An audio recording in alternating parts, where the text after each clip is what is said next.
게이 PC방은 청취자 여러분들의 소중한 후원금으로 제작됩니다.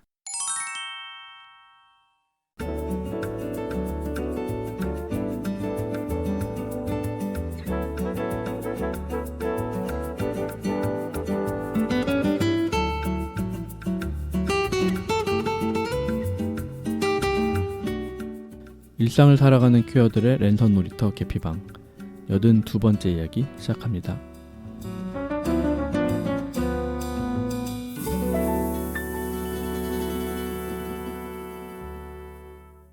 안녕하세요. 안녕하세요. 안녕하세요. 저는 삼식이고요. 저는 매추고요. 예, 저는 이종걸입니다. 네, 반갑습니다. 반갑습니다. 네, 지난 시간에는 친구 사이라는 단체를 처음부터 끝까지 한번 좀 훑어봤는데요. 네. 오늘은 친구 사이의 사무국장님이신 종걸님의 네. 개인적인 이야기들을 네네. 또 한번 들어보는 시간을 가져보려고 해요. 네. 아무래도 또 저희보다 한 10년 이상 네. 살아오신 분이시니까 네. 저희가 네. 또 궁금한 것도 많고 해가지고 이런 시간을 마련을 해봤는데요.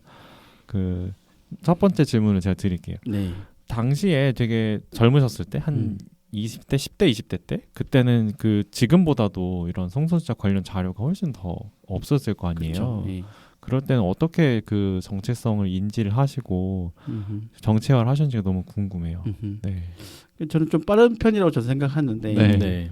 그러니까 제가 지방에 살았거든요. 네네. 그러니까 그때 이제 아버지가 이용업을 하셨어요. 이발관을 운영하셨었는데, 네. 이발관에는 혹시 아실지 모르겠지만 다양한 세대들이 오고, 그러니까 음. 기다려야 되니까 여러 가지 잡지들이 있고 뭐 만화책이 있었었는데. 네. 그 중에는 이제 어르신들 성인 잡지가 있었죠. 네. 근데 저는 호기심인 차이이기도 하지만 그런 것들을 몰래 봤었어요. 그게 그때 사춘기 전인가요? 그쵸. 그게 아마 초등학생, 초등학생 때. 그러니까 아무래도 그때 이제 썬데이 서울이나 뭐 사건 실화 이런 이제 그 성인 잡지들이 있었었는데, 네네. 근데 그 성인 잡지를 보면은 아무래도 그 남성들이 주로 보는 성인 잡지다 보니까 여성들의 몸이 드러나는 사진이 많았지만 또 한편으로는 에로틱한 영화들의 사진이 들어가 있을 때 그때 이제 남성들의 육체에 좀 더 관심을 많이 가졌던 거예요. 그렇기도 하면서 사실 거기에는 간간히 동성애와 관련한 그런 기사들이 좀 있기도 했었죠. 그래서 자극적으로. 네네네네. 그렇죠. 뭐 그러니까 지금 이제 파고다 극장을 피극장으로 표현하면서 피극장에서 이런 일이 있더라. 뭐 이런 식의 동성 연애자들. 네네네. 호모들의 뭐 표현이라는 식으로. 그런데 이제 그런 게 이런 곳이 있구나, 또 이런 공간이 있구나, 이런 걸 좀 기사를 보면서 알게 됐던 거죠. 어릴 때. 네, 아주 어릴 때. 네네. 그때 이제 그리고 뭐 아까 말씀드렸던 거죠. 그런 에로틱한 영화를 보면 남자의 몸에 좀 관심이 가게 되고 또 옛날에 신문에는 그 개봉관 영화들을 이렇게 광고하는 공간들이 많았었어요. 네. 그때 이제 초등학교 6학년 때였는데 그때 계속 개봉했던 영화 중에 하나가 투문 정션이라고 있는데 그게 아주 이제 유명한 뭐라고요? 투문 정션. 들어본 것 같은데. 예. 처음 들어봤어요. 예, 그게 아주 에로틱한 영화인데 그 감독도 에로틱한 영화를 잘 만드는 그런 감독인데, 근데 이제 남녀의 그러한 애정씬을 측면으로 잡혀 있는 그런 사진인데 그 남자만 계속 보게 되는 거예요. 계속 신문을 보면서. 너무 섹시해서. 예, 너무 섹시해서. 그래서 그게 아직도 이제 서울극장에서 상영했던 게 기억이 나는데 지금 없어졌지만 그것을 계속 보면서 내가 확실히 다르구나라는 걸 좀 빨리 느꼈던 것 같아요. 요건가요? 네, 맞아요. 섹시하긴 하네요. 그래서 근육질의 남자. 네네네. 네. 그래서 영화는 그 다음에 본 적은 없지만 그 포스터만 기억에 남는 그런 거였죠. 진짜, 네네네. 네, 진짜 되게 사춘기 지금 봐도 매력적인. 네네네. 당시에 또 뭐 영화 중에서는 탑건 같은 경우도 톰 크루즈에 너무나 관심이 가게 되고 그런 배드씬에서 보면 네. 그럴 때 내가 남다르는구나 그런 것들 많이 좀 느꼈던 것 같아요. 그러면서 뭐 중학교 때 들어오면서 남자친구들과 남학교였다 보니까 뭐 남녀 공학이긴 했는데 남자 반이 따로 있고 여자 반만 이렇게 있던 학교였어요. 그래서 남학생들 이제 체육 시간 기다려지게 되고 그러니까 궁금하고 궁금했던 친구들이 있고 몸이 궁금한 거죠. 궁금하고 그렇죠. 그때 또 막 몸이 바뀔 시기니까. 네네네네. 그래서 그런 것들 보면서 그리고 이제 중3 때는 저희가 비평준화 지역이어가지고 야간 자율학습 시간이 있었는데 그럴 때 친구들과 이렇게 몰래 그때 당시에는 옛날 그 늦게까지 있다 보니까 꼭 공부만 하는 게 아니잖아요. 그래서 네네. 뭐 그때 당시 우리한테 그 돌고 돌던 이제 야설 같은 걸 같이 보면서 한번 이렇게 같이 읽어보고 어떻게 됐니 뭐 이렇게 만져보기도 하고. 텍스트로 된 것들을 그 책이 있어요. 그래서 서로 거를 이렇게 만져봤다고요? 네, 그런 거죠. 발기된 네네네. 거를. 그래서 뭐 그게 책 시리즈가 이제 여교사의 비밀, 여관한수의 비밀 뭐 이런 거였어요. 그런 그게 거죠. 이제 주로 그 일본에서 만들어진 책들이었고 그래서 그런 것들을 읽어보면서 근데 이제 그게 서로 호기심인데 저는 좀 마음이 있었던 부분도 있었지만 그렇죠. 호기심을 가장해서 네네네 그런 경우들이 좀 있었던 거죠. 그럴 때 그런 경우도 있었고 근데 사실 저도 영화를 좀 많이 좋아했어가지고 그때 또 영화가 많이 그 해외 영화들이 많이 공개된 영화들 중에서 이한 감독의 영화 결혼 필요연이라고 있어요. 그 동성 커플이 그 중에 이제 아시안 남성이 부모에게 대신 이제 이성애자 여성과 결혼하는 것을 거짓으로 하는 그런 상황이 나오는데 근데 이걸 이제 코믹하게 좀 그렸던 영화인데 되게 재밌어요. 아무래도 이한 감독은 이제 그 이후에 브록백 마운틴이나 이렇게 유명한 감독이긴 하지만 이 사람이 사실 이제 그 전에 이제 대만에서 만들었던 영화들이나 특히 이제 결혼 필요원 같은 경우는 큰 상도 받았기도 했고 그래서 이제 이 결혼 필요원 같은 경우는 되게 좀 코믹하게 재밌게 그리는 아시안과 그런 백인 남성과의 관계를 좀 동성애 관계를 드러내기도 하면서 또는 그게 이성애 커플과의 연결도 이야기되면서 되게 핸섬하네요. 네네네네. 주인공이. 예. 그 당시로선 되게 파격적인 플롯이네요. 그렇죠. 네. 그게 이제 93년도, 94년도였으니까. 네. 근데 이걸 이제 또 작품성을 인정받은 부분도 있어가지고 영화 보는 거에 크게 어려움도 없었고, 근데 재밌었던 거죠. 그러니까 이런 것들이 가능하구나 그런 게 좀 중학교, 고등학교 이제 보면서 느꼈던 것 같고. 그래서 그걸 보면서 내가 좀 또 좋아했던 음악 같은 경우에는 이제 그 당시에 유명했던 디바들 팝송 같은 거 너무 좋아했어가지고 모라이 캐리나 위트니 스튜어트나 뭐 마돈나나 이런 것들 너무 좋아했어서 그래서 내가 취향이 좀 다르구나 이런 걸 느꼈던 거죠. 당시 우리 남자애들은 그러니까 메탈 음악을 듣는다고 물론 메탈은 뭐 싫어 아주 이제 안 들었던 건 아니지만 굳이 내가 그런 것도 있고 가슴이 떨리는 음악은 네네네, 디바의 노래들이 그렇죠. 그게 되게 웃긴 게 저도 그랬고 네. 저번 이제 방송에 나오셨던 그 루카님. 네, 루카님도 똑같이 처음 샀던 게 쉐어의 빌리브 들어간 테이프와 웁스 아이디를 웁스 아이디는 CD를 사. 네, 그런 거 사셨다 해서 나도 그랬던 것 같은데 약간 이런 마음이 들었더라고요. 저도 핑클의 2집을 제일 처음 샀거든요. 그죠. 그게 제일 궁금하더라고요. 자기가 처음 산 CD 카세트 테이프. 네. 그러니까 저는 이제 모라이 캐리 2집을 맨 처음에 샀어요. 91년도에. 저는 영원한 사랑. 그런 게 나올 거예요. 그래서 그런 경험들을 보면 궁금하게 되더라고요. 본디스 웨이다. 우린 다 어쨌든 이렇게 태어났다. 맞아요. 그래서 제가 아까 질문은 예. 자료가 적어서 어떻게 정치를 하셨냐 이렇게 여쭤봤지만 내 말씀을 듣다 보면 있었어. 다 다르지 않아. 있었고 그리고 맞아. 그 작품과 노래가 달랐을 뿐이지 그 방식은 너무나 비슷한 것 같아요. 맞아요. 뭔가를 읽고 남자가 더 눈에 들어온다거나 우리 맞아요. 똑같잖아요. 그렇죠. 영상물을 볼 때도 그랬고 그렇죠. 저희도. 너무나 그래서 이제 예를 들어서 저 상담 올 때 네. 본인에 대한 그 정체성에 대해서 고민하실 때 네. 여쭤봐요. 그런 경험이 없으신지. 그러니까 저는 혹시 게이일까요? 이런 예, 그렇게 상담이 질문할 오면 때 네네. 그런 질문을 물어보죠. 머라이 캐리가 좋으신 적 꽂히셨나요? 그런 것보다는 오히려 좀 더 성적 매력과 관련한 그런 부분들 어떤 거에 그러니까 그런 경험이 있으신가 또는 본인이 그걸 언제 어떻게 느끼시냐 할 때 그럴 때 이제 그런 경험을 하면 좀 저도 이해가 되는 그런 상황이라면 네 맞는 것 같습니다.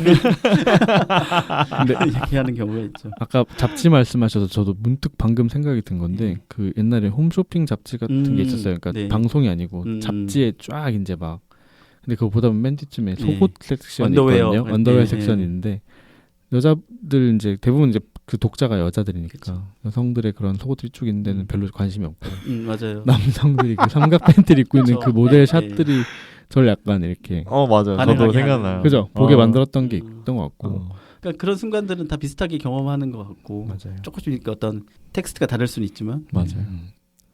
뭐 이상한 거 아니에요. 그렇죠. 이상한 건 네. 자연스러운 거죠. 거니까. 네네. 텍스트가 야하다는 걸 요즘에도 알까 몰라.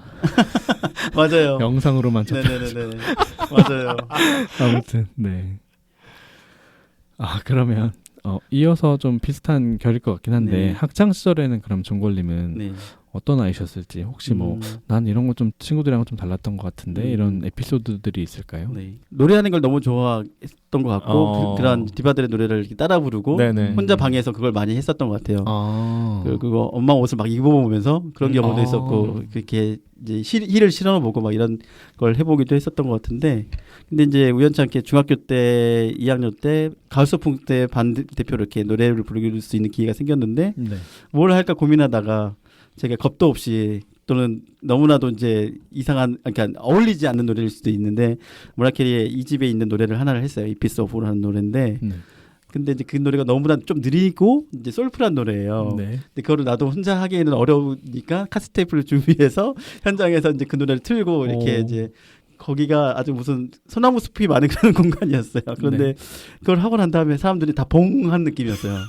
잘 모르는 노래고. 날 잘 모르는 노래고 여기 지금 분위기도 이상하고 막 분위기를 막 띄우는 노래가 아니니까. 그런 것도 아니고. 네. 근데 이제 그걸 막 저도 이거 망했구나 막 그런 느낌으로 들어가고 있는데 한 옆반 애가 나를 쳐다보는 얼굴이 뭔가 이상한 사람 쳐다보는 것 같은 그런 느낌이었어요. 경멸하는 눈초리 그런 건 아니었고 신기한 눈치. 쳐다보는. 쟤는 저런 노래를 하는구나 뭐 이런 이렇게 그래서 내가 확실히 좀 남자애들하고 좀 뭐 여기 애들하고 좀 다르구나 그런 걸 좀 느꼈던 거죠. 그런데 또 그 다음 해에 또 그런 기회가 있어서 불렀을 때는 그때는 이선희 가수의 그 진달래꽃이라는 노래 불렀어요. 그날은 조금 그래도 이제 한글 가요기도 했고 좀 신나는 노래기도 했어가지고 그날은 좀 사람들이 많이 좋아해 줬었는데 그래서 그 다음부터 사람들이 나 진달래라고 부르기도 하고 막 그랬었는데 그랬는데 그게 사실 약간 좀 그런 노래를 좀 사람들하고 나누고 싶었던 것 같고 뭐 가수가 막 그렇게 그건 아니었던 것 같지만 뭔가 좀 제가 좋아하는 거를 그런 거를 좀 하고 싶었던 욕구가 많았던 것 같아요. 근데 되게 용기 있는 학생이었네요. 그렇죠. 소신이 뚜렷한 반 친구들 앞에서 이렇게 그것도 여성 디바의 노래들을 그러니까. 하는 게 쉽지 않잖아요. 네. 근데 하고 싶은 걸 해야 된다 생각했던 거예요. 그러니까요. 그걸 한다는 게 멋있어요. 네. 그래서 어떻게 얘들이 느끼졌는지 모르겠지만 그래도 하는 걸 했어서 다행이다 이런 생각은 했죠. 갑자기 중학교 2학년 때 장기자랑 얘기를 하니까 갑자기 생각이 났는데 저도 중학교 3학년 때 몇몇 마음 맞는 친구들끼리 이렇게 춤추는 걸 연습해서 올라간 적이 있었어요. 학교 축제 때. 근데 그때 여자애 6명이랑 남자 6명 이렇게 한 팀이었어요. 근데 그중에 여자애들이 먼저 보아의 모토였나? 보아의 모토를 여자애들끼리 먼저 춤을 추고 그거 끝나고 바로 다음에 이제 신화의 또 브랜드 뉴 했었어요. 근데 브랜드 뉴가 이제 남녀 커플 댄스가 나오고 막 이러거든요. 근데 저는 사실 너무 보아춤이 너무 배워보고 싶은 거야. 저 춤에 그게 더 재밌어 보이는 거야. 그치. 난 신화 안 하고 충분히. 싶고. 난 신화 별로 안 하고 싶고. 오히려 신화 그 노래는 애들이 좋아하고 막 그러죠. 그죠. 그리고 나는 그렇게 막 신화처럼 막 키가 크고 막 그런 외모도 아니었는데다가 갑자기 그런 생각이 나네요. 근데 저는 보아에 끼지 못했어요. 용기가 없어서 나도 할래 이런 말을 못했어. 여덟끼리 하니까 안 껴졌을 거라 뭐. 다들 다 그런 경험들이 조금씩 있을 것 같아요. 맞아요. 진달래라는 별명이 있었다는 게 너무 귀엽다. 네. 그럼 종걸님은 지금 가족분들한테도 커밍아웃을 하셨나요? 이게 다 하지는 않았고 우선 저희 가족 중에 부모님과 그러니까 아버지 어머님은 아직 모르시고 구체적으로 모르신다고 저는 생각해요. 그리고 이제 어렴풋이는 짐작은 네네네네. 근데 형이랑 누나는 이제 형은 제가 같이 한 3-4년 동안 살면서 우연찮게 알게 됐고 누나는 제가 활동하게 된 걸 알게 되면서 이제 알게 되고 있죠. 이제 두 분 다 안지 좀 오래됐어요. 근데 이제 뭐 응원도 하시기도 하고 이제 제가 단식했을 때도 오기도 하고 그랬었어요. 네, 현장에. 그런데 이제 최근 들어서 누나가 뭔가 이제 저에 대해서 가족들이 이야기할 때가 아버지 어머니가 걱정을 하게 될 때 그때 누나하고 상의를 하게 되는 경우가 있는데 누나가 이제 좀 빨리 해라 이야기를 그렇게 이야기할 때도 있어요. 속 시원하게. 네, 속 시원하게. 내가 걔 쉴드 쳐주기 이제 힘들다 뭐 이런 그런 부분도 있는 것 같아서 그러니까 아무리 나이가 있으시다고 하지만 이제 그렇게 그러니까 어려워할 필요 없는 것 같다 뭐 이렇게 이야기하기도 하죠. 네, 이제 모르겠어요. 제가 이제 그 말을 못했던 거는, 그러니까 게이라는 정체성도 있지만 이 활동을 하는 것에 대한 부분들을 어떻게 설명할까가 좀 고민이 있었어요. 아무래도 이게 이제 이해 못하시는 부분도 있을 수 있고 왜 꼭 네가 해야 되는 건지 뭐 이런 부분들 이제 설득을 하면 되는 부분일 텐데 막상 그런 부분을 어떻게 할 수 있을까 좀 고민이 많았던 것 같고 그런데 이제 제가 그렇다고 해서 뭔가 드러내야 되거나 어떤 것들을 할 때 이제 그 역할을 안 하진 않았거든요. 그러니까 자연스럽게 어떻게 이제 뭐 언론에 드러내거나 이런 것들에 있어서는 주저하지는 않았어요. 그런 것들은 뭐 그렇게 되면 자연스럽게 알게 될 수도 있겠고 생각했는데 좀 재밌었던 거는 제가 2011년인가 12년에 그때 이제 그 우연찮게 방송에 직접적인 출연은 아니고, 네. 근데 그때 홍수천 형님이 TVN에서 이제 슈퍼 특강 쇼라고 해가지고 연예인의 특강하는 그런 프로가 있었었는데 거기에 같은 동성애자 친구들로 해가지고 저랑 같은 친구 사이에 다른 형이 나왔었는데 네네. 그거 장면을 어머니가 일하시면서 잠깐 보신 거예요. 네. 가게에서. 근데 네. 바로 전화를 하셨는데 그거 내용을 잘 못 들으셨나 봐요. 너가 TV에 나오더라 하면서 웃으시는 거예요. 덜컹하셨겠는데요. 아니 저는 근데 왜 이렇게 좋아하지? 정확히 무슨 내용이신지 잘 모르셨던 예, 건가요? 잘 모르신 것 같고 아들이 그냥 TV에 나오니까 좋으셨던 거예요. 그러니까 그래서 이걸 뭐라고 설명을 해야 되나 말아야 되나 그건 그냥 넘어가자 이렇게 생각했던 거죠. 그래서 우연찮게 뭐 이렇게 얼버무렸던 것 같고 그 다음에는 그때 광수형 결혼식 갔을 때 그때 9시 뉴스에서 이제 인터뷰 따는 그게 좀 있어가지고 그것도 그게 나왔을 때는 아버지가 전화를 하셨어요. 그럴 때는 내가 그냥 지지해서 이야기했다 뭐 이렇게 이야기를 했었죠. 그래서 넘어가셨어요. 네네 그래서 넘어가셨던 것 같고, 그러니까 그걸 다 이제 짧게 지나가잖아요. 뭐 그쵸, 소개나 이런 게 그쵸. 뭐 정확하게 나온 건 뭐 아니니까. 친구 사이 예. 그렇게 나오신 건 아니고 그냥 땡땡 그렇게 나왔을 텐데 아마 그걸 잘 못 보실 수도 있고 그렇죠. 예. 그런 경우를 우연찮게 넘어갔던 건데 이제 아무래도 조금씩 인지는 하고 계시는 것 같아요. 저희 사무실 앞까지 오신 적도 있거든요. 제가 너무나 궁금해하셔가지고 뭐 하는지 어디서 뭐 하는지. 네, 그래서 여기 일하는 데다 이렇게 한 적도 있고 그래서 종로 상가에서 그냥 포차거리 여기서 한번 이제 그냥 우리 술 한잔 먹고 가죠 아버지 이렇게 하면서 진짜요? 그런 경우도 올라오지는 네, 않으시고요. 올라오지 못하고 막 그런 것도 있었고 그랬는데 거기 올라가는 길에 막 벽에 그 사진도 되게 많이 붙어 있죠. 그렇죠. 네. 근데 안으로 못 들어가고 외관상 외관상 이렇게 안내하고 그랬죠. 그래서 근데 이제 말할 때가 되긴 했는데 사실 이제 너무나 이제 명절 때만 가게 되기도 하고 막 그러니까 이걸 이제 뭐 어떻게 설명해야 될까 뭐 그런 알게 모르게 저한테 두려움도 있었던 것 같아요. 그런데 이제 그러니까 뭐 활동에 어려움이 된 건 아니지만 이제는 조금 더 나를 잘 설명하는 건 필요하겠다 이런 생각은 좀 들고 지금 그런 것들을 어떻게 할까 좀 최근 들어서 조금씩 이제 흘리고 있긴 해요. 그래서 이제 이야기하려고 하는데 아마 앞으로 한 1년 내에는 하게 되지 않을까 그런 생각을 합니다. 네. 막 직접적으로 좀 부모님께서 뭐 결혼이라거나 뭐 연애나 이런 거에 대해서는 잘 안 여쭤보시나요? 네, 그런 부분을 그러니까 알고 계시는지 잘 안 물어보시긴 하더라고요. 그러니까 아니면 이미 포기하신 건지 모르겠고 어느 정도. 그런데 이제 그러니까 자주 못 보니까 좀 그런 부분들은 잘 이야기 안 하시는 것도 있는 것 같고. 오히려 불편할 것 같으니까 그럴 수도 있고. 먼저 오히려 이제 어떻게 더 노후를 살 것이냐 이런 부분들은 좀 고민하고 하시는 것 같아요. 제가 어느 정도의 이제 그 활동으로 살고 있는지는 알고 계시기 때문에 이제 계속 그 일을 할 수 있겠느냐, 그게 전망이 있겠느냐 이런 걸 물어보시는 거죠. 그럼 인권 활동을 하시는 건 다 알고 계시는 거예요? 정확하게는 제가 영화 관련된 일을 한다고 생각하고 있어요. 그러니까 제가 이제 예를 들어서 종로의 기적도 뭔가 제작하는 거나 이런 것도 있었고 뭐 그런 부분들이 있어서 그런데 이제 뭔가 근데 뭔가 다른 것 같은데 예를 들어서 뭔가 집회가 나오게 되고 뭔가 이런 인터뷰를 하는 걸 보면서 좀 뭔가 다른 것 같은데 이렇게 생각하시는 거죠. 아니면 누나분이 잘 이렇게 커버를 쳐주고 계신다거나 하신가 보네요. 저는 궁금한 게 종걸님처럼 거의 그냥 방송 미디어에도 다 나오시고 완전 오픈리로 사시는 활동가분도 그리고 되게 오래 하셨잖아요. 그런 분도 부모님한테 커밍아웃 할 때는 아직도 망설이신다는 게 저는 그게 조금 사실 의외였고 당연히 아실 거라 생각을 했거든요. 근데 어떤 부분이 가장 걸리세요? 말씀드리기가. 그러니까 앞서는 이제 그런 단체 활동을 계속 할 수 있게 될까. 그러니까 그거에 좀 많이 방점이 있었던 것 같은데 요새들을 고민해서 이야기해 보면 그걸 어떻게 나의 그런 정체성을 이해하실까에 대한 부분이 조금 사실 더 솔직하게 이야기하면 그게 걸렸던 것 같긴 해요. 그런 부분을 어떻게 설명할 수 있을까. 그게 부모님한테 설명하는 것에 대한 좀 아직도 두려움이 내가 있나 이런 생각을 좀 하게 됐던 것 같아요. 근데 사실 그게 어떻게 생각하면 그냥 내가 나의 언어로 그냥 부모님한테 말씀드리고 뭐 알아서 더 뭐 이해하세요. 소화를 하시든 말든 저는 제일 어떻게 살 거예요. 이렇게 생각할 수도 있는 부분이잖아요. 실제로 그렇게 커밍아웃을 하시는 분들도 계시고 그런데도 종걸님이 그걸 계속 고민하시는 걸 보면 되게 부모님과의 관계가 좀 돈독하신 편인가 봐요. 뭔가 애정이 되게 막 많으신 것 같기도 하고. 그러니까 아무래도 오랫동안 이제 같이 사는 기간이 많이 지금은 이제 떨어져 사는 기간이 오래되긴 했지만 네.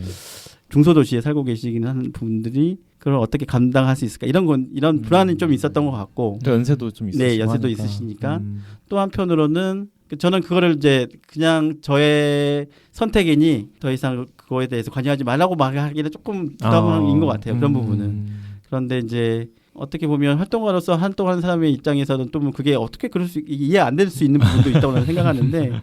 근데 뭐 사람이 어떻게 한 가지 자아만 그쵸, 있겠어요. 네. 네. 근데 이제 그거 함께 친구사회 활동을 어떻게 설명할까가 초반에 좀 그게 많이 부담이 됐었던 것 같은데 지금은 어느 정도 그거를 이제는 다 알고 있으니까 또 어느 정도는 이제 내가 어느 정도 환경에서 일을 하고 있고 그래서 그거를 이제 어느 정도 그거를 정리하고자 하는 욕구가 있다는 것들을 알고 계시니까 그런 부분에 대해서 이제 조금씩 이제 이야기할 수 있는 조건이 되지 않나 이런 생각도 들어요. 저한테는. 네. 예. 그렇구나. 그런 부분이 있는 것 같아요. 이게 뭐 커밍아웃을 하셨으니까 삼식님은 그렇겠지만 저도 사실 아직 못했거든요. 네네네. 부모님한테. 근데 저번 이제 회차 녹음했던 루카님도 비슷한 그 커밍아웃 이슈에 대한 저희가 질문했을 때 아직 못하셨는데 그 이유 중에 하나로 드신 게 자기의 어떻게 보면 비밀을 부모님한테 떠넘기는 것 같은 느낌이다. 왜냐면 내가 이제 말을 해야 되는 거였던 거를 이제 부모님이 알게 됐잖아요. 예를 들면. 근데 그 주변인들이 걔는 왜 결혼 안 한대? 뭐 이런 얘기를 했을 때 진짜 몰랐을 때는 그냥 몰라 하면 되는 거를 알고 난 다음에는 이제 그때부터는 부모님이 고민을 해야 되는 거잖아요. 내가 이거를 사실대로 말할지 뭐 아니면 아니라고 해야 될지 거짓말 해야 될지에 대한 고민을 넘기는 것 같은 기분이 드는 게 조금 걸렸다는 말씀을 하시더라고요. 솔직한 이야기. 네, 그 중에 하나일 것 같아요. 사실 뭐 저도 비슷한 생각을 한 적이 있기도 하고 그래서 이게 참 같은 부모 자식 관계가 하늘 안에 그런 관계가 없잖아요. 다 각자의 부모, 각자의 자식이고. 그 관계가 뭐 같은 부모의 같은 다른 자식이라 하더라도 다 다르니까 그게 되게 고민이 되는 지점들이 많고 다양하고 또 막 모두가 다 할 수 있는 거라고 생각은 저는 또 안 하긴 하거든요. 맞아, 그러니까 뭐 안 했을 때 오히려 더 나은 관계도 있을 수 있기 때문에 저희가 누나 형 제가 막내거든요. 이 세 사람 중에서 제가 가장 아픈 손가락 같은 게 있는 거예요. 제가 보기에는 부모님한테. 근데 이제 이 이야기까지 하게 될 때 어떻게 생각하실까 좀 그런 불안함도 없지 않아 있는 것 같아요. 가뜩이나 나를 그렇게 생각하시는데. 네, 그렇게 생각하는데. 근데 이제 그거를 명절 때 이야기할 때 너무 미안한 거죠. 사실 그런 부분이 있는 것 같아요. 그러니까 내가 찾아가야 되는 상황이 생기는 것 같아요. 명절 말고 네. 한번 나를 잡아서 가야 되는데 그 왜 왔을까? 막 그렇게 생각하시겠죠. 근데 이제 그럴 때 이야기해야 되는 부분인 것 같고, 그러니까 명절이라고 해서 뭐 안 될 건 아니지만 그게 좀 그런 날에 대한 그게 좀 있었던 것 같아요. 그 전까지 부담이나. 근데 이제 저의 이제 계획은 올해 연말이 아닐까 그런 생각도 들기도 해요. 할 거면 얼마 안 남았네요. 네. 생각을 하고 계시군요. 네네. 그러니까 그런 연말 정도가 되어야 조금 더 그러니까 내년에 앞으로에 대한 이야기를 하게 될 때, 그럴 때 사실 이제 그게 좀 더 연결되기도 하는 것 같고, 그래서 친숙하게 그렇게 이야기할 수 있을 때 분위기라는 게 어떻게 만들어 가야 될까가 중요하고 사실 그런 것들을 많이 주변에도 코치도 하고 그랬던 경험이 있는데 막상 내가 그거를 하려다 보니까 사실 또 완벽해야 되나 사실 이런 부담도 확실히 없지 않아 있는 것 같아요. 중이 대머리 못 깎는 느낌으로. 그래서 그런 부분들을 고민이 많은 거죠. 그쵸. 따지고 보면 당연히 그렇죠. 그래서 더더욱 열심히 활동을 하시게 되는 계기가 되죠. 그럴 수도 있어요. 이런 그러니까 반작용으로 바꾸고 싶다라는 마음으로. 네. 사실 그게 짐이 되면 안 되는데 커밍아웃이 부모님한테 짐이 되면 그거 자체가 문제인 거잖아요. 그렇죠, 그렇죠. 사회가 부정의 문제가 있는 거는 근데 뭐 우리가 지금 그걸 다 바꿀 수는 없으니까 인정을 한다고 하면 커밍아웃이 또 어려운 상황이 있을 수 있다. 네. 충분히 저도 이해가 갑니다. 맞아요. 그러면 다음 질문 드리면 혹시 종골님은 지금 현재 연애 중이신가요? 아니요, 연애를 하고 있지 않습니다. 않나요? 그러면 혹시 기억에 남는 연애 스토리라거나 뭐 지금까지 있었던 공유해 주실 수 있을 만큼만 좀 공유를 부탁드리고 싶어요. 네. 그러니까 연애로 말할 수 있는 스토리가 많지는 않아요, 사실. 제가 연애를 했다고 말할 수 있는 시기가 너무 오래돼가지고, 그러니까 98년도 그다음에 2006년도 분이 사실 그다음에 공백인 상태거든요. 와. 근데 이게 진짜 어떤 사람들한테는 그러면 모태솔로 아니야? 이렇게 이해하실 수도 있을 것 같아요. 친구 사이와 결혼하셨나 봐. 그러니까 핑계를 그렇게 될 수 있겠죠. 핑계는 그렇게 될 수 있는데. 두 번 연애하셨으면 모태솔로는 아니잖아요. 근데 네. 이제 그것도 사실 좀 희박한 부분이라고 생각하는 사람도 있고 따지고 보면. 근데 이제 그러니까 핑계는 이제 뭐 시간이 없다고 이야기했던 부분도 있는 것 같고, 그러니까 내 이런 스케줄에 어떤 사람이 연애를 할 수 있을까 이런 부분도 있는 것 같고, 그러니까 저로서도 이제 미안한 것 같아요. 이제 어떤 주말이 사실 쉽지 않은 부분도 있어가지고. 이건 이제 뭐 어떻게 보면 핑계인데, 그러니까 저도 이제 내향적인 사람이라서 네. 그 친구 사이 활동을 하다 보면은 친구 사이 활동하고 그 다음에 항상 나를 정리하는 시간이 필요한 사람이어가지고 에너지를 연애까지 못 쓰겠는 그런 한계가 있다. 그렇죠. 예. 그렇구나. 예. 그래서 그게 취약 지점이라고 표현하면 취약 지점인데, 근데 어떤 사람은 너가 너무 높아서 그런다 그렇게 이야기하는 사람도 있어요. 사실 솔직히 말해서는 그런 것도 있는 것 같아요. 저는 근데 한편으로는 연애가 모두에게 필요한가라는 생각을 하긴 하거든요. 그것도 연애가 맞아. 우선순위에서 밀려 있는 사람이 맞아요. 있잖아요. 예. 뭐 충분히 나한테 친구도 있고 네. 뭐 같이 연락해서 뭐 맞아요. 지내는 친구들이 있다고 하면 네네. 꼭 연애가 모두에게 필요하진 않을 수 있다. 네네네. 네, 그런 그리고 또 생각도 합니다. 종걸님은 또 친구 사이를 워낙 오래 하셨으니까 네네. 오히려 어지간한 애인보다 괜찮은 인맥들이 주변에 너무 많으셔서 굳이 편요성을 못 느끼시는 게 아닌가 하는 그러니까 생각도 사람들이 그렇게 들고. 생각하는 경우가 있어요. 아니 그렇게 사람이 많으면 어떻게 소개를 못 받아? 이렇게 생각하는 분도 있고. 근데 그냥 그거 자체로 좋으신 걸 수도 그쵸, 있잖아요. 예. 예. 그러니까 어떻게 보면 외로움을 못하는 그런 고립감이 없는 경우도 있고. 맞아요. 또 한편으로는 너무도 징글징글한 연애를 많이 봐서. 나 이 말도 여쭤보려 했는데 네. 주변에서 너무 힘든 케이스를 많이 보신 거 네네. 아니에요? 그러니까 뭐 상담을 하든 뭐 그런 경우도 많아가지고. 질려버리셨구나. 네네. 뭐 그런 약간 부분도 없잖아요. 그러니까 음식하다가 음식 냄새 맡고 질려버리는 네네. 느낌처럼. 그러니까. 저희 어머니가 그러시거든요. 음식하고 나서 니네만 먹어라 이렇게 하시는데. 그래서 그냥 저는 그래서 대리만족으로 연애 프로그램을 많이 봐요. 나는 솔로. 나는 솔로 많이 보고 또 환승연애는 참 뭐랄까 눈물을 많이 경험했어요. 그게 환승연애 보시면서. 네, 환승연애 보면서 그래요? 정말 연애가 이렇게 쉽지 않은 거라는 것도 새삼도 너무 들었고 하여튼 뭐 그게 아주 연애에 대한 곡진한 이야기를 한다기보다는 네. 그런 사람들 사이에 이런 감정이 있구나. 그런 감정선을 느낄 수 있는 것 같아서 네. 좀 재밌었고 또 한편으로는 사실 이게 이제 연애 프로그램이 여러 가지 비판 지점도 있는데 그래도 이 사람들이 이렇게 짧은 시간 안에서 이런 의사 결정을 하고 이런 선택을 하는구나. 그런 사람의 결정하는 모습 자체도 재밌어서 그렇게 보기도 해요. 그래서 그런 중심으로 이 사람은 이렇게 결정을 하는구나. 또는 이런 선택을 하는구나. 이렇게 하는 게 좀 재밌더라고요. 네. 학습하시는 거죠. 그런 것도 있어요. 이럴 땐 이렇게 해야 되겠구나. 이런 것도 있어요. 연애를 연프로 배우시는. 네네. 아니 그래서 내가 정말 나는 솔로 게이 버전 나가면 꼭 신청하고 싶다. 이렇게 사람들한테 이야기하거든요. 그래서 생길 법한데. 네. 그러니까 남의 연애보다는 조금 더 솔직한 이야기 좀 하고 싶고 막 그런 부분도 있어요. 그렇죠. 남의 약간 따지자면 나는 솔로보다는 환승연애 같은 느낌이었죠. 네네네. 그런 게 좀 있고. 아무래도 젊은 세대 이야기다 보니까 비교적 그렇다 보니까. 네. 딴 얘기지만 이번에 레즈비언 버전으로 또 나온다 하더라고요. 너의 연애라고. 정말요? 처음 들었어요. 얼마 전에 봤습니다. 출연자 모집한다고 공고를 올렸더라고요. 그렇구나. 레즈비언 친구는 되게 걱정하던데. 왜요? 레즈의 연애?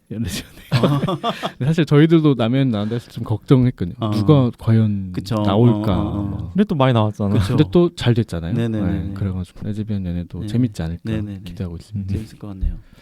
그런 게 자꾸 나오는 것 자체가 사회가 진짜 변화하고 있다는 신호 같기도 해요. 네네네. 필요한데 또 최근에 뉴스 보면 모던 패밀리를 한국에서 리메이크를 한다고 하는데 그 캠 미첼 커플이 없다는 얘기가 있더라고요. 그래서 모던 패밀리에서 그게 없으면 무슨 의미지? 맞아. 진짜? 그냥 시트콤이지. 네. 맞아. 그 정체성과 같은 그 게이 커플이 없다면 그 원 오리지널 제작사가 그걸 그러니까요. 저도 그게 궁금했어요. 싶기도 하는데요. 네.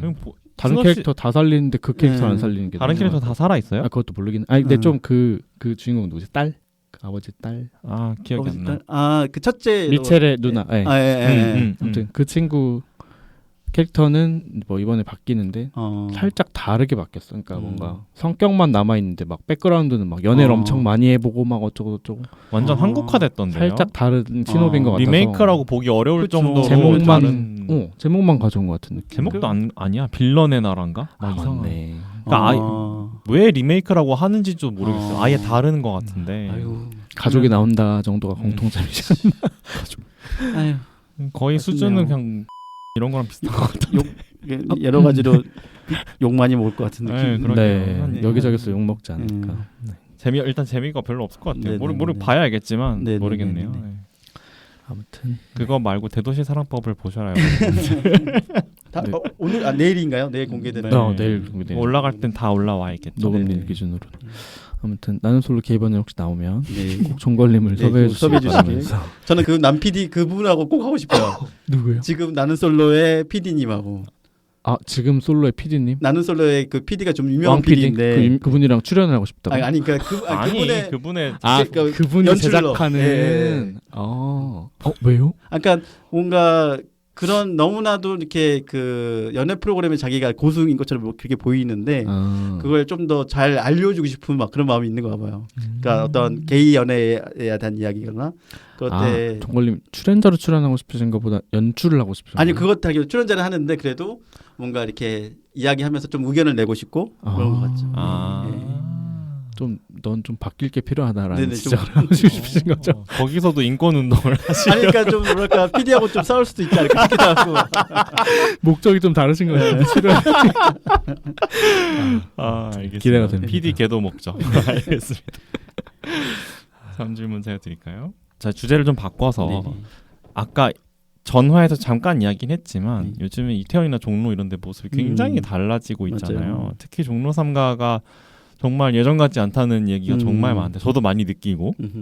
근데 종로 3가의 그 어떤 게이 커뮤니티의 중심에서 오랜 시간 자리를 지켜오신 분으로서 이 현상에 대해서 어떻게 생각하시는지 궁금해요. 꼭 저뿐만 아니라 많은 분들이 사실 지금 종로상가에서 게이 커뮤니티 업소를 하고 계신 분이 정말 많거든요. 네.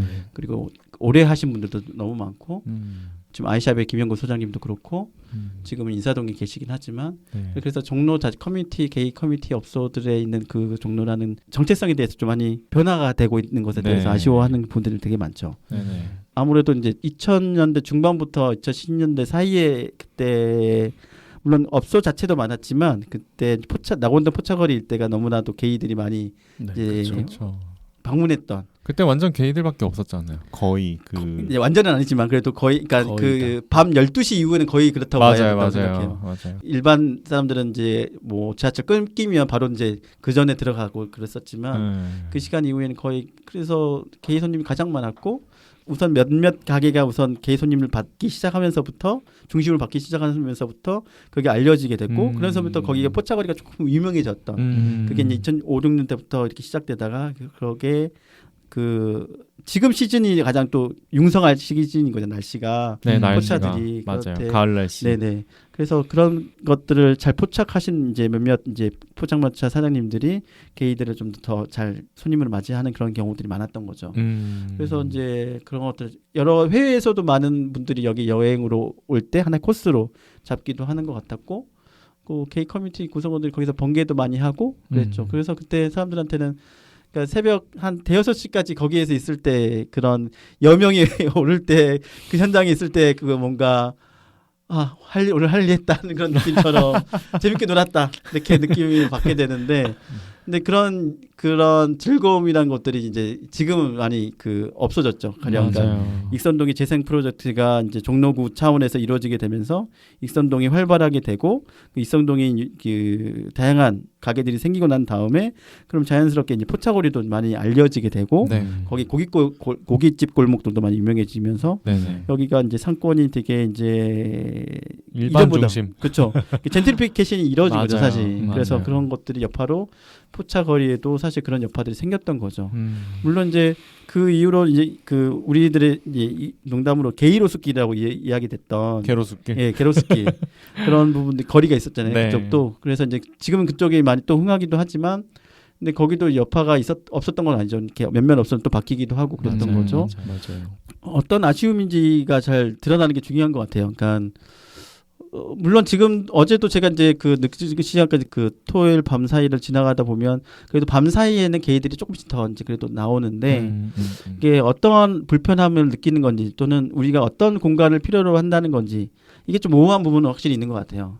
그러니까 이전보다는 뭔가 방문하기 어려운 것들이 인 건지, 그러니까 사람들이 많이 즐거워하는 것에 대한 과거에 대한 아쉬움 이 정도로 끝나면 안 된다고 저는 생각하고.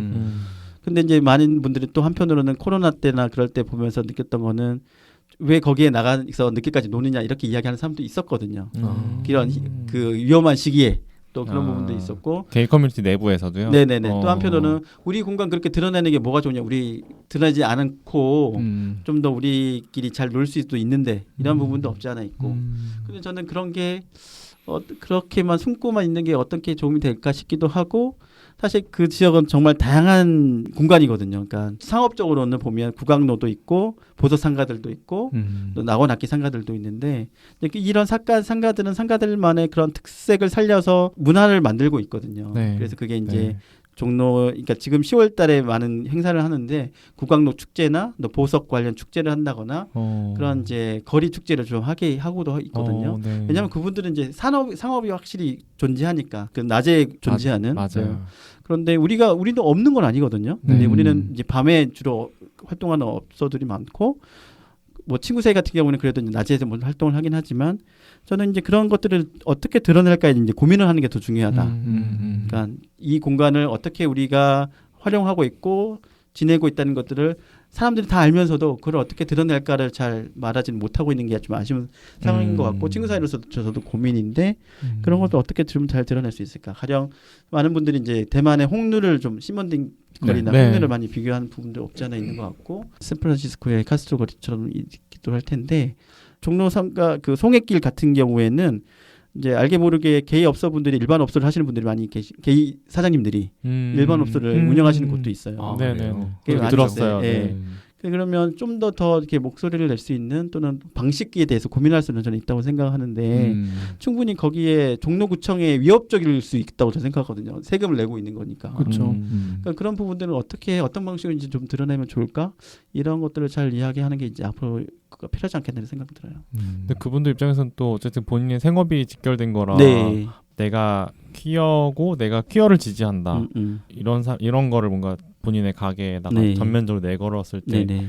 자신들이 입게 될 타격을 그쵸. 또 걱정 안 할 수는 그럴 없을 수 것 있죠. 같긴 해요. 근데 저는 예전에 야간 개장 했을 때가 생각이 나는데 아 맞아, 익선동 네네. 야간개장. 있었잖아요. 사실 네네네네. 말씀하신 그런 우리가 밤에 활동하는 거를 네네. 어떻게 필두로 한 그런 행사가 그 안에 네네네. 있었는데 뭐 방금 삼식님 말씀하신 거가 완전히 맞지는 않다고 생각을 하는 게 몰라요. 거기 사장님이 퀴어인지 아닌지 는 모르겠지만 그냥 지나갈 때 일반들도 많이 지나다니는 그 길목에 있는 그런 유명했던 바들도 다 그날만큼은 부지게 깃발을 네네. 걸어놓고 행사에 참여하고 있는 것도 봤거든요. 그래서 뭔가 맞아요. 다들 이제는 달라지고 있다라는 걸 그때 저는 조금씩 느꼈어. 변화하는 거는 어떤 거 있었냐면 네. 2019년하고 코로나 때 이후에도 이제 키오나 축제가 열리는 것에 즈음에서 같이 종로의 업소들끼리 같이 현수막을 거는 그 이제 주말 사이 정도로 네네. 그렇게 이제 연달아 걸었던 그 활동들을 저희 친구 사이가 그때 프렌즈 정남이 형이 같이 제안을 하면서 참여해 주신 분들이 계세요.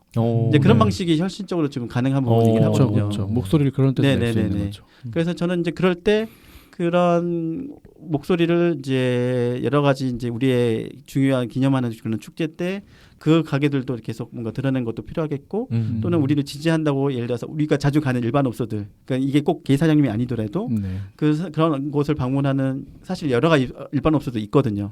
그런 업소들도 좀이라도 무지개 깃발을 갈 수 있게 우리가 이제 제한하는 방식 네, 이런 것도 고려를 할 수 있겠죠. 퀴어 그 주간만큼은 네네네네. 좀 프렌들리한 네네. 티를 좀 내주면 네네. 좋겠다. 네.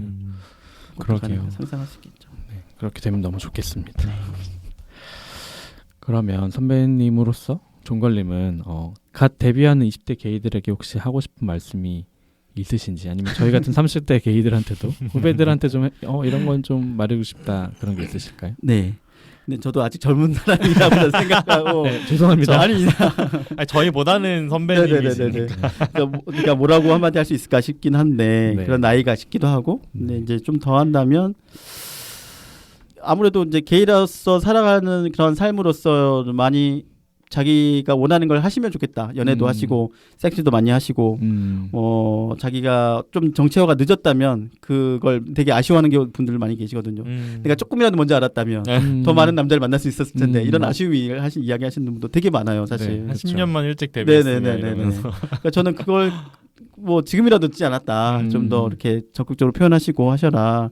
그렇게 말을 하는 경우도 많은데 그럴 때 그런 경험을 통해서 겪은 일들이 있으실 거란 말이에요. 이제 그렇지만 그런 것들을 정말 중요하게 자신 삶에서 겪었던 그런 고민들을 좀 잘 나눌 수 있는 친구도 만들면 좋겠다. 저는 이제 그런 게 좀 중요하다고 생각해요. 그런 고민을 나눌 수 있는 친구. 지내다 보면은 연인 관계 또 그런 그 연인 관계 안에서 그렇게 그 깊은 관계를 만들어내면 너무 좋겠고 또는 친구 관계로서도 그렇게 만들면 좋겠다는 생각을 하고 그래서 계속 자기 정체성을 좀 드러내면서 할 수 있는 것을 꼭 한 가지 이상 좀 해보시면 좋겠다. 그게 중요할 것 같아요. 뭐 그거에 성공할 수도 있고 실패할 수도 있는데 그거는 그것 자체로도 저는 소중한 경험이라고 저는 생각하고요. 네. 예. 그래서 좀 더 그러면서 이제 관계 맺기를 좀 더 다양한 방식으로 해보는 경험들 이런 게 본인한테 되게 자양분이 될 거라고 저는 생각합니다. 말씀하신 거 되게 공감 많이 해요. 은둔으로 사시는 분들 계시잖아요. 근데 그분들의 상황을 뭐 다 자기가 처한 상황이 다 다르겠지만 이쪽 친구가 있고 없고가 본인의 어떤 그 삶의 다양성에 진짜 많이 다양성을 많이 좌우하는 것 같다는 생각을 많이 해요. 그 올해 막 만난 커플 중에 친구 없고 정말 애인하고만 그런 어떤 모든 걸 다 하고 그런 분들도 간혹 보는데 그런 분들은 어떤 무슨 일이 터졌을 때라든지 둘 사이의 관계가 안 좋았거나 안 좋아지거나 이럴 때 뭔가 참고할 수 있는 다른 사례가 너무 없는 거예요. 그리고 그래서 뭔가 그런 문제 해결에 좀 어려움을 겪는다거나 아니면은 애인 말고 친구와 할 얘기가 있을 때 그런 거를 제대로 털어놓지 못한다거나 좀 그런 거를 보면서 또 아니면 뭐 이렇게 헤어지거나 할 때도 어떻게 이 사람하고 관계를 잘 정리하고 그런 걸 어떻게 될지 모르는 그런 걸 보면서 누구한테 조언을 받아야 될지도 궁금하고 맞아요. 그러니까 해본 적이 없으니까 맞아요. 네, 그런 걸 보면서 진짜 좀 애인만 만나는 게 중요한 게 아니라 여러 사람과 관계를 맺고 말씀하신 것처럼 실패도 해보고 하는 게 진짜 중요하다는 생각을 좀 하게 되는 것 같아요. 그렇죠. 그런 성장하는 어떤 삶이라는 게 그러니까 꼭 그 성공해서 성장한다는 게 아니라 다양한 경험을 맞아요. 통해서 성장하는 경험 이런 이야기들이 좀 더 많아져야 되는 것 같고 그래서 사실 그런 게 이제 예를 들어서 뭐 소설로도 이제 나오고 있잖아요. 네. 그런 경험 등이 이런 게 그런 이제 그렇게 많이 좀 읽혀지고 또 드라마든 뭔가 우리의 이 삶이라는 이야기들이 많이 읽혀질 때 좀 더 그래도 사람들한테는 도움이 될 거라고 생각하는데 저는 그런 것들을 많이 읽어보는 것도 중요한 것 같아요. 접하는 것도 다양한 경험을 통해서. 그러면은 다음 질문은요. 종걸님은 어떤 계기로 지금처럼 이렇게 오픈리 게이 활동가가 되어야겠다고 마음을 먹으셨는지 궁금해요. 사실 제가 꼭 그렇게 활동해야겠다 생각한 사람은 아니었어요. 뭔가 아까 말씀하신 것처럼 자연스럽게 된 거고 그러니까 그 역할이 주어진 역할을 저한테 맞는다고 생각하면 그건 자연스럽게 받아들이는 그런 스타일이었는데 그러니까 목표가 막 있고 그런 사람은 아니었어요. 제가 뭐 학교 다닐 때 학생운동을 했던 그런 경험이 있는 사람도 아니었고 그래서 2009년부터 상림관을 하면서도 활동가로 성장은 했지만 제 목표가 막 활동가였다. 처음부터 그런 건 아니었어요. 그래서 그 상황에서 내가 주어진 역할에 최선을 다해야 된다 정도로서 그런 생각을 했었던 것 같고 그리고 항상 친구 사이에 있는 형이나 동생들이 저한테는 그런 지지자가 되는 사람들이었고 이 사람들이 나를 외롭게 하진 않았겠지 이런 안심이 있었던 것 같아요. 뒷배로서 작동해 줄 수 있는 내가 어떤 예를 들어서 현장에서 뭔가 문제가 생겼을 때 이 사람들이 도와주지 않을까 좀 그런 이제 안도감이 있었던 것 같고 그리고 또한 이제 우리가 하는 언어가 틀린다는 말은 생각지도 않았던 것 같아요. 우리 하는 말이 너무나 당연한 말이고 우리가 생각하는 그런 생각이 전혀 문제되지 않다고 저는 생각했기 때문에 그런 자신감이 확실히 있었던 것 같아요. 근데 그게 이제 내가 잘할 수 있어서 내가 해야 되기 때문에 한다는 거라기보다는 이미 우리한테 주어진 말들이나 어떤 자원들이 있었기 때문에 내가 그걸 빌어서 하고 있다. 그런 경험이었던 거죠. 그러니까 내가 아닌 사람이어도 누가 할 수 있을 거라고 생각하고 우선은 지금은 내가 할 수 있는 상황이기 때문에 하고 있는 거 아닌가 이런 생각했었던 거죠. 그렇지만 또 결론적으로 봤을 때는 종걸림이 있기 때문에 할 수 있는 일들이 분명히 많이 있었을 거라고 생각을 해요. 예, 뭐 그런 부분이 없지 않아 있을 것 네. 같긴 해요.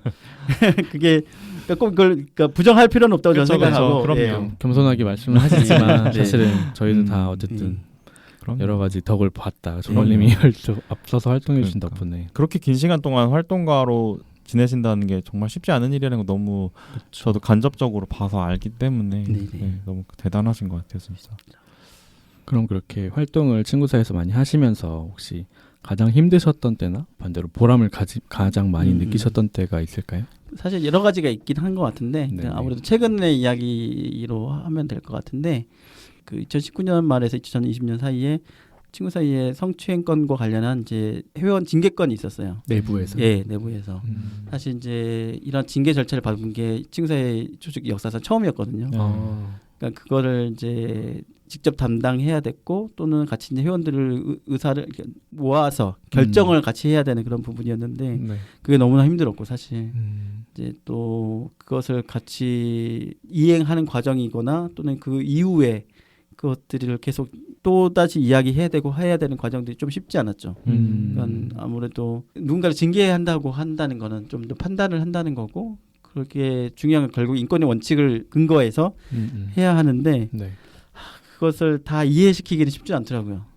그런 과정이나 어떤 절차나 결정에 대해서 그것을 충분하게 소통할 수 있다고 해야 하는 게 저의 역할이긴 했지만 결과적으로는 그게 쉽지 않았고 한편으로는 이제 그게 결국에 저도 느꼈던 건 시간에 해결해 줄 수 있는 부분이지 않겠냐.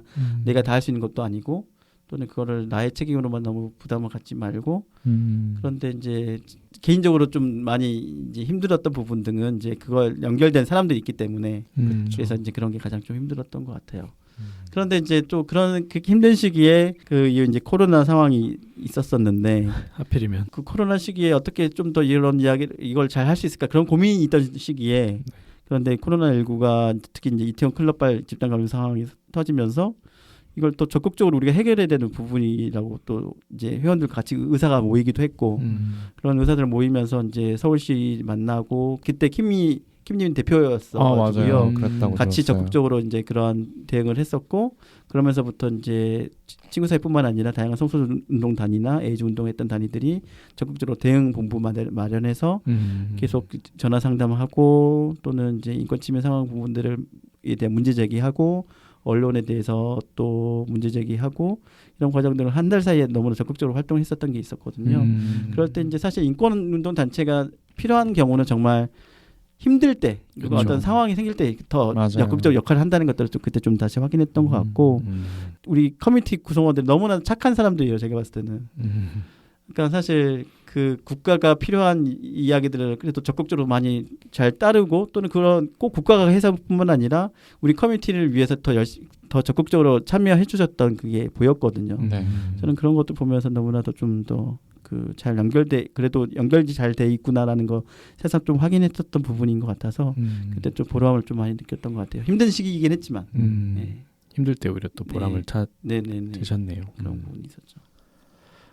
추가 질문도 제가 드리면 제가 사실 종걸님 얼굴을 기사 사진에서 많이 뵀던 때가 2022년 4, 5월쯤에 인권운동사랑방 상임활동가 미르님과 함께 차별금지법 제정 촉구 단식 농성을 하셨던 것 같아요. 그래서 그때 한 40여일 넘게 하셨잖아요. 네. 그때 얘기도 좀 듣고 싶습니다. 네.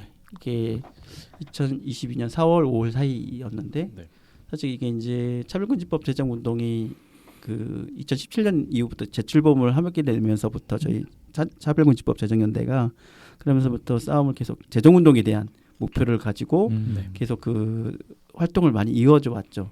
뭐 혹시 참여하셨을지 모르겠지만 이제 국민동의 청원 같은 경우도 있었고 그게 이제 달성되는 상황도 너무나도 우리한테 좀 힘이 됐었고 그래서 그런 것들을 통해서 차별금지법 법안 4개가 발의가 됐었던 거고 그걸 토대로 더 국회에 입법을 촉구했었던 부분이 있었죠. 근데 이제 그걸 달성하기 위해서 이제 좀 더 국회를 압박하고자 활동가들이 사실 너무나도 당연한 건데 이걸 밥을 굶어서까지 해야 될 일인가 싶기도 했지만 그래도 우리가 할 수 있는 일이라면 밥을 굶는 일로 해보자. 우리가 그걸 일이라고 생각하고 해보자 하면서 했었던 거죠. 그래서 이제 4월 초에 이제 같이 결의를 하고 농성을 시작했는데 그때 이제 민주당이 검수완박이라는 그런 목표 때문에 참 이게 너무 타이밍이 안 맞았던 거일 수도 있지만 타이밍도 맞죠. 그래서 정치가 제대로 이제 어떠한 결정을 내리지 못했던 시기였던 거죠. 그래서 아쉽기도 했지만 그렇지만 많은 시민들이 다시 한번 또 그 차별금지법 제정의 목소리를 많이 현장에서 보여주셨고 참여해주셨고 그리고 저로서도 이제 여러 가지 역할을 할 수 있었던 중요한 계기였는데 저는 한편으로는 이런 생각도 했었어요. 그 이 법제가 그러니까 모든 사람 우리나라의 그 평등의 기준을 조금 더 한 걸음 앞당기게 할 수 있는 그런 법제인데 이것에 대해서 개의 활동가로서 한국에서 가장 뭐랄까 차별받고 혐오받고 상징적으로 차별받고 혐오받고 있는 사람이 그걸 역할을 할 수 있다는 계기 시간이었다는 것에 대한 좀 자부심은 있거든요. 그게 이제 아무리 어떤 사람도 신경 쓰지 물론 많은 시민들 참여해주고 계시지만 그래도 개의 활동가가 그 단식을 통해서 좀 더 목소리를 낼 수 있었던 기회였다는 거는 조금 더 적극적으로 이야기하고 싶다 이런 말씀 드리고 싶고 그 시간에 많은 분들이 현장에서 힘을 내주신 게 사실 그렇게 어렵지는 않았어요. 물론 단식이란 거는 쉬운 과정은 아니지만 그렇죠. 그러니까 그런 힘들로 잘 버텨냈었고 저는 이제 39일차에 그만뒀었는데 네네. 사실 이제 미료 활동과는 46일까지 이어졌었는데 너무 미안하기도 했고 사실 지금 생각해서는 좀 더 버틸 걸 왜 그랬을까 막 그런 생각도 들기도 하고 그래요. 최선이죠. 네, 제가 이제 컨트롤할 수 있는 부분은 아니었던 그렇죠. 거긴 하지만 그런데 이제 그런 아쉬움도 되게 있기도 하고 앞으로가 이제 남은 이제 아직 법제가 제정되지 않았지만 또 22대 국회 안에서 제정하기 위한 목표로서 여러 가지 많은 분들이 더 고민하고 있고 이제 준비하고 있는데 뭐 정치 지형이 그전하고 또 좋다고 볼 수는 없지만 네. 그래도 저는 그런 활동 등이 또 다양분이 될 거라고 생각하고요. 그렇죠. 네, 당연히 그게 그렇죠. 좀 많은 분들한테 또 힘을 낼 수 있는 자리를 또 마련해야 되는 게 역할인 것 같기도 합니다. 진짜 큰일 하셨어요 정말로. 고생하셨습니다. 근데 이게 사실 그래요. 그러니까 고생을 하는 것만큼 이제 효과가 필요하기도 하는데 이제 이런 고생이 쌓이는 게 쌓여야 되는 부분이라고 저는 생각해요. 맞아요. 역사가 되는 거죠. 네네네. 네. 그 노력하셨던 그게 결국은 언젠가 결실을 맺길 네네네. 빠른 시일 내에 네네. 바라면서. 자, 친구 사이라는 단체에 지금 종걸님께서 처음 가입하신 시점부터 해가지고 거의 20년이 다 되어 가잖아요. 그러면 이제 친구 사이가 종걸님한테는 거의 삶이라고 느껴지실 것 같아요. 그 정도면. 그래서 종걸님한테 친구 사이란 어떤 의미인지 좀 궁금해요. 사실 저는 거리두기 하려고 너무 노력했다고 생각해요. 그러지 않게 보이려고. 그러니까 객관화도 하는 게 필요하기도 하고 단체 활동을 하려면은. 근데 이제 그게 그렇게 안 보일 수도 있겠다 생각하고 또는 사실 그렇기도 하겠죠. 그러니까 아무래도 이제 조직이라고 하는 것은 누군가의 역할로만 다 이루어지는 것이 아니기 때문에 서로 책임을 잘 나누는 게 중요한데, 그러니까 그걸 사실 실천하기 좀 쉽지 않은 부분은 그쵸. 확실히 있는 것 같아요. 네네. 그러니까 다행히 이제 그러니까 저희 조직에서는 대표가 해마다 바뀔 수 있는 구성이고 사무국장은 그것을 같이 이제 집행하는 역할을 하는 건데 또 한편으로는 지금 구체적인 아주 핵심 주제를 가지고 추진할 수 있는 부분이 떨어질 수 있다. 이런 부분도 없지 않아 있어서 있는 것 대표님이 같아요. 계속 바뀌는 게요. 연속성을 위해서. 네네, 연속성을 위해서. 네. 그래서 그런 부분도 아쉽기도 하지만 저는 이제 그런 부분들을 같이 고민하고 있는 사람들이 있기 때문에 저 혼자만 역할은 아니다. 이렇게 좀 거리두기 하려고 하고 있고. 근데 만약 그럼에도 불구하고 이제 친구 사이가 나한테 주는 의미는 사실 이제 여러 가지 이거 준비하면서 고민해봤는데 그러니까 그런 것 같아요. 저를 성장시켰거든요. 네. 그러니까 이거는 저만 아니라 친구 사이를 거쳐가 많은 사람들이 성장했었던 과정이었는데 그 중에 하나가 이제 사랑을 배웠다는 게 저한테 중요한 것 같아요. 이 사랑이라는 게 정말 쉽지 않고 애착을 가질 수 있게 하기 위해서는 그만큼 서로가 많이 관계가 있어야 되는 거고 네. 시간이 필요하다고 생각하는데 그러한 사랑을 할 수 있는 친구 사이와 사랑할 수 있는 기간으로서도 길기도 했지만 수많은 순간들이 저는 저한테 그런 사랑을 배울 수 있도록 도움 주는 것 같아요. 그러니까 회원들과의 관계도 그렇고 네. 또는 어떠한 그 사업과도 그렇고 그러니까 애착이 있지 않으면 이걸 그쵸. 못 하거든요. 맞아요. 그러니까 또는 회원들과에 대한 관계 맺기도 그렇고. 근데 사실 많은 사람들 그 회원들한테 저는 너는 좀 너무 정이 없어 막 이런 이야기 할 때가 있어요. 그러니까 이게 저로서도 이제 내가 할 수 있는 게 한계가 있기도 하고 또 깊게 들어가고 싶을 수도 있겠지만 이게 다 그럴 수도 없고 그러니까 뭐 조절도 필요하다고 생각하기도 하는데 근데 그게 너무 저로서도 저만 생각해서 그 거리두기를 한 부분도 없잖아. 어떨 때는 그런 부분도 있거든요. 근데 사랑을 한다면 그걸 이제 신경 쓰지 말아야 되는 거죠. 그쵸. 그만큼 그걸 해야 되는 이제 좀 더 관여되는 좀 더 에너지를 뿜어야 되는 그런 게 좀 필요한데 그런 부분을 어떻게 해야 될지를 조금씩 알려주는 곳이에요. 그러니까 어떻게 그러니까 제가 아무리 인권 활동가를 할지라도 사람과의 공감을 한다는 거는 어떤 그 판단이나 평가나 이런 게 필요하지 않거든요. 따지고 보면은 그 사람과의 이야기를 충분히 더 이야기 들으려고 하고 스며들어야 되는 건데 그런 것들을 조금씩 더 지금도 배우고 있어요. 네. 정말 너무나 사람들마다 다 다르거든요. 그런 사람들과의 관계를 어떻게 해야 될까? 그러니까 저도 나름의 활동이 있다고 생각하는데 막상 생각해 보면 틀린 경우도 있고, 그러니까 다시 새롭게 접근을 해야 되기도 하고 이런 부분들을 지금 새롭게 활동하는 활동가나 또는 회원들한테 배우기도 하는 거죠. 그게 너무나도 사람을 좀 다시 사랑하는 법을 조금씩 더 알게 되는 네. 그런 순간들이었어요. 그래서 그런 게 너무나도 저한테 소중한 것 같아요. 되게 사랑이라는 범주를 되게 확장해서 말씀을 하셔가지고 오, 그렇구나 하면서 듣고 네. 있었어요. 그러니까 그런 사랑에 대한 코드를 자주 이야기하시는 분이 회원분이 한 분 계세요. 아 그러세요. 그러니까 제가 그거를 여태까지 잘 이해 못했던 것 같은데 그거를 조금씩 지금 좀 이해하는 것 같아요. 네. 모든 게 다 사랑이죠. 네. 맞아요. 말씀하신 것처럼 애착이 있어야 네. 거기에 집중하고 경청하고 네. 나도 바뀌고 네. 그 사람도 바뀌고 하는 거니까. 그래서 그러니까 저한테 그런 거 부분이 없다고 생각하시는 분들 실망하시는 분들도 있었어요. 조금 더 네. 챙겨주길 바라는 네. 약간 그런 사람들. 뭐 네네. 좀 더 너가 더 에너지를 뿜기를 바라고 막 이런 음. 부분도 있었는데 그러니까 미안하죠 사실. 그럴 때도 그게 보이기도 하고 그것 때문에 이제 저는 그것 때문에 활동을 그만둔 부분도 있었었는데 그런 게 너무나 사실 안타깝고 그렇죠 사실. 요즘 들어서 그런 열정을 내주는 회원들 너무 고맙고 또 그것을 사람들마다 그게 이제 보이는 시기가 확실히 있는 것 같고 맞아요. 그거를 잘 맞춰야겠고 좀 잘 반응해 주는 게 너무나 필요한 부분도 확실히 있죠. 맞아요. 제가 항상 그런 상태일 수는 없지만 그죠, 그죠. 그런 것들을 잘 알아채고 또 반응해 주는 게 너무나 중요한 상황이기도 한 것 같아요. 그래서 여러 사람들이 계신 거잖아요. 네네네. 단체에. 누가 한 명이 좀 그런 게 힘들 때 네네. 다른 사람들이 이렇게 끌어올려주고 그쵸. 하는 그런 게 필요한 거 같아요. 네네 맞아요. 참. 그렇지만 대단하십니다. 20년 가까이 이렇게 해오시는 것 자체가 근데 그러니까 이런 조직, 그때 그러니까 이런 활동하시는 분들 많이 진짜. 있어요, 사실. 맞죠. 또는 오랫동안 또 이렇게. 많죠. 아니 네. 많은데 네. 어쨌든 종걸님이 이 네. 단체에 그렇게 애착을 갖고 하신 것 자체 네. 그거는 분명히 너무나 네. 대단하신 것 같아요. 네. 네, 이제 마지막으로 드릴 질문인데요. 종걸님은 앞으로 어떤 앞날을 그리시는지 그리고 네. 이제 개폐방에 나오신 소감은 어떤지 간단하게. 네. 지금 활동하고 있는 그런 역할도 있지만 네네. 조금 더 다른 역할을 고민하고 있는 것 같아요. 친구사회 안에서. 음. 그러니까 친구사회가 갖고 있는 여러 가지 과제 중에 하나도 지역 활동 같은 것도 있는데 저는 계속 그러니까 그 사무국장으로서 한 15년 넘게 활동하고 있지만 네. 꼭 그 활동만 할 수 있는 건 아니어가지고 친구사회가 지부도 들 수 있거든요. 네. 지역에. 그래서 지금 지역에 대한 여러 가지 커뮤니티가 좀 잘 형성될 수 있는 그런 조건을 좀 만드는 것도 필요하다고 좀 생각하고 있고 그래서 이후에는 아직 구체적으로 어느 시기인지는 저도 이제 정리하진 않았지만 네. 지역에서 활동하는 지역 친구사회 지역 지부를 마련하는 것 자체에 대한 고민을 갖고 있습니다. 그게 이제 아주 언제가 될지 모르겠어요.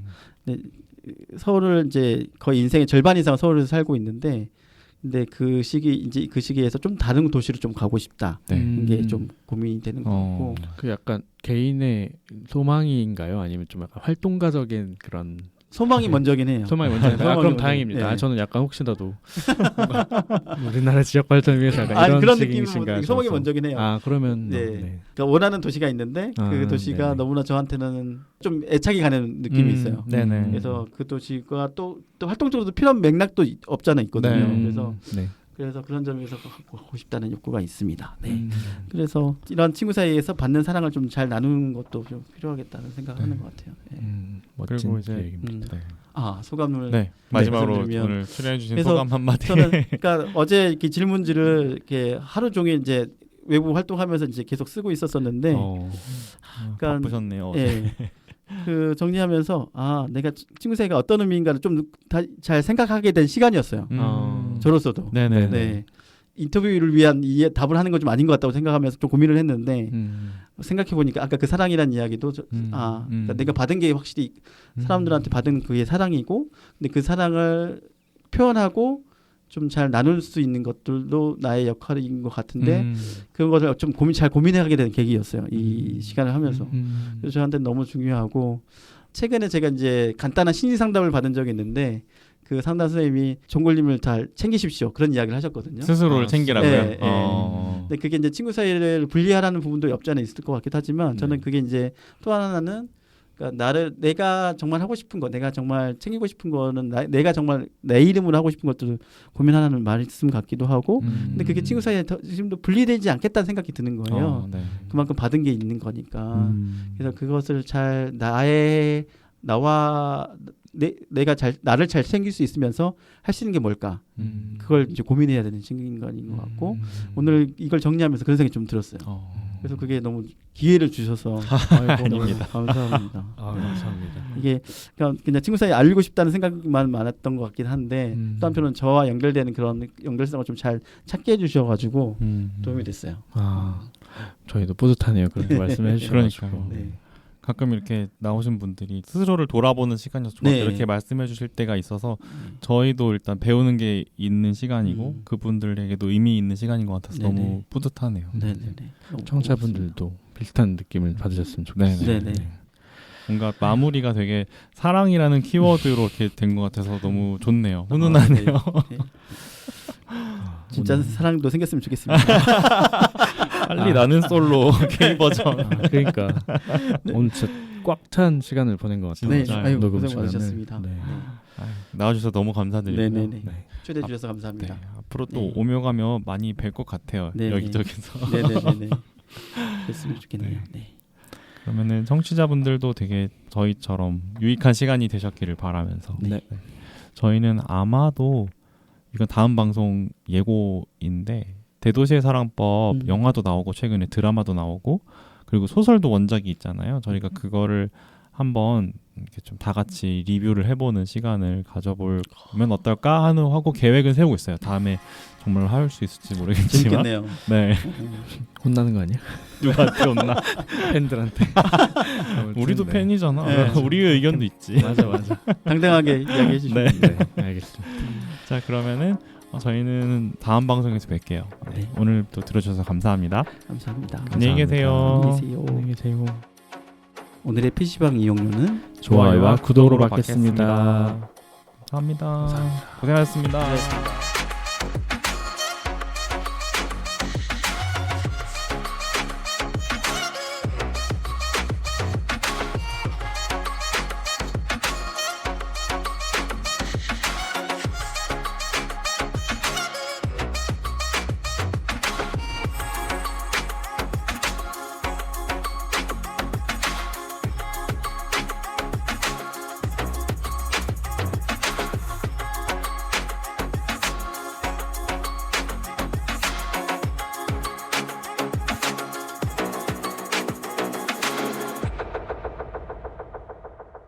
PC한 놀이터 개피방